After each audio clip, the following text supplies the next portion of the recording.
உங்க எல்லாருக்கும் ஒன்று சொல்லிக்கிறேன். இவர் பேர் மாணிக்கம். நம்ம லாரி டிரான்ஸ்போர்ட் கம்பெனியோட நிர்வாகம், வரவு செலவு எல்லாத்தையும் இனிமே இவர் தான் பார்த்துக்க போறாரு. எனக்கு என்ன மரியாதை கொடுப்பீங்களோ அதே மரியாதை இவருக்கும் கொடுக்கணும்.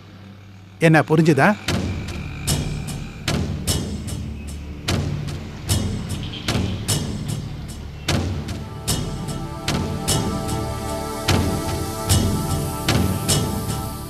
சண்முகம், ஏன் உம்முன்னு இருக்க?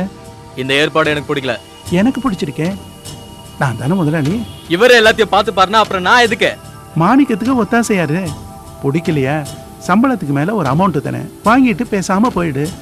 உன் சௌரியத்துக்காக நான் கம்பெனி வச்சிருக்கேன். அதெல்லாம் முடியாது, நான் கோர்ட்டுக்கு போவேன். சண்முகம், என்னாச்சுப்பா உனக்கு? நீ என்கிட்ட வேலை பார்க்கறியா இல்ல நான் உங்ககிட்ட வேலை பார்க்கறேனா? கோர்ட்டு கிட்டுங்கிற சொல்றத கேளு சண்முகம். என்ன டம்மி ஆக்கிறதுக்கு ஒரு ஆளை கூட்டு வந்தா நான் சும்மா இருப்பேனா? கோர்ட்டு கேஸ் யூனியன் போய் பிரச்சனையா கலப்புவேன், சும்மா விட மாட்டேன். ஏய், எய்தா பேசுற நீ? ஐயா நீங்க பேசாதீங்க, நான் பேசிக்கிறேன்.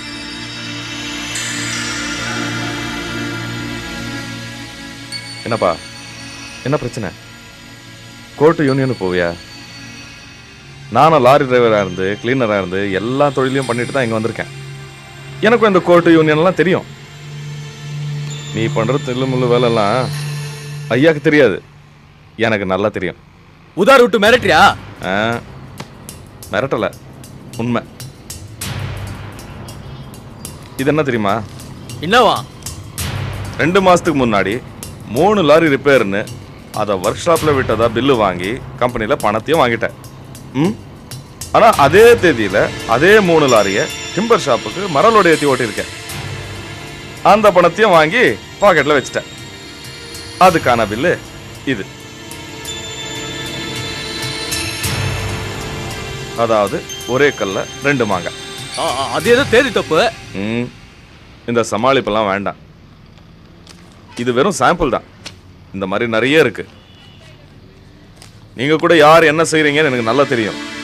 ஒரு தடவை சாராயம் கடத்தினதா கூட ஒரு தகவல் இருக்கு. இதெல்லாம் சொன்னா அப்புறம் மாட்டி. ஐயா, அடுத்த முடிவு நீங்க தான் எடுக்கணும். அந்த முடிவை நீயே எடுத்திருப்பா. உங்களுக்கெல்லாம் என்ன சம்பளம் வரணுமோ அதெல்லாம் வாங்கிட்டு மேல ஒரு தொகையும் வாங்கிட்டு இன்னொரு இடத்துல போய் உங்க வேலையை காட்டுங்க. இனிமே நீங்க இங்க வேண்டாம். நான் அக்கௌண்டன்ட்ட சொல்றேன், செட்டில்மெண்ட்டை வாங்கிட்டு கிளம்புங்க.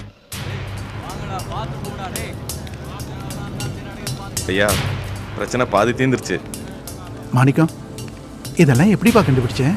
ஐயா, இந்த தொழிலில் எங்கெங்க ஓட்டை இருக்கு, என்னெல்லாம் ஃப்ராட் பண்ணலாம், யாரை பிடிச்சா மேட்டர் லீக் அவுட் ஆகுங்கிறதெல்லாம் எனக்கு நல்லா தெரியும். டேய் வாங்கினாங்க, இவங்க தான் அந்த லாரி கிளீனருங்க. இவங்க தான் அந்த மேட்டரை விலாவாரியாக சொன்னாங்க. ஐயா, இவங்களுக்கு ஒரு 1000 ரூபா கொடுத்துருங்க. கொடுத்துடலாம். எதுக்கு? சன்மானமாவா? இல்லையா, அதாவது இவங்களும் அந்த தில்லுமுள்ளு வேலைக்கு போனவங்க தான். இவங்களையும் வேலை விட்டு தூக்கணும் தான். ஆனால் அடுத்த வேலை கிடைக்கிற வரைக்கும் கை செலவுக்கு வேணும்ல. நீ என்ன பெரிய பிஸ்தாவா? எல்லாருக்கும் அல்வா கொடுத்த மாதிரி எங்களை கொடுக்கலாம்னு பாக்குறியா? வெளியில இருக்கிற எங்க ஆளுங்களை கூட்டு வந்து உன்னை நாஸ்தி பண்ணி ஜாக்கிரதை.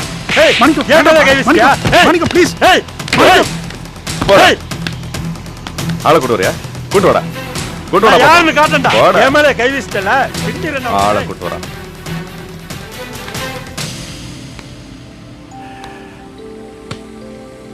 எனக்கு நம்பிக்கை வந்துருச்சுப்பா. இந்த வாங்கிக்க. இனிமே நீ இந்த லாரி கம்பெனியை முன்னுக்கு கொண்டு வந்துடுப்பா. ரொம்ப நன்றிங்க. எனக்கு ஒரு சின்ன சந்தேகம் ஐயா. என்ன? அதாவது இவ்வளோ பெரிய இண்டஸ்ட்ரி வச்சுருக்கீங்க, டிரான்ஸ்போர்ட் சர்வீஸ் எல்லாம் வச்சுருக்கீங்க, புக்கிங் ஆஃபீஸ்னு போர்டு மட்டும் எதுக்கு? இதை நான் முதல்ல ஆரம்பிச்சதுப்பா. அதுக்கப்புறம் தான் இந்த இடம், இண்டஸ்ட்ரீஸ் எல்லாமே. அதனால தான் அப்படியே வச்சுருக்கேன். மாற்றிடலாமா போர்டை?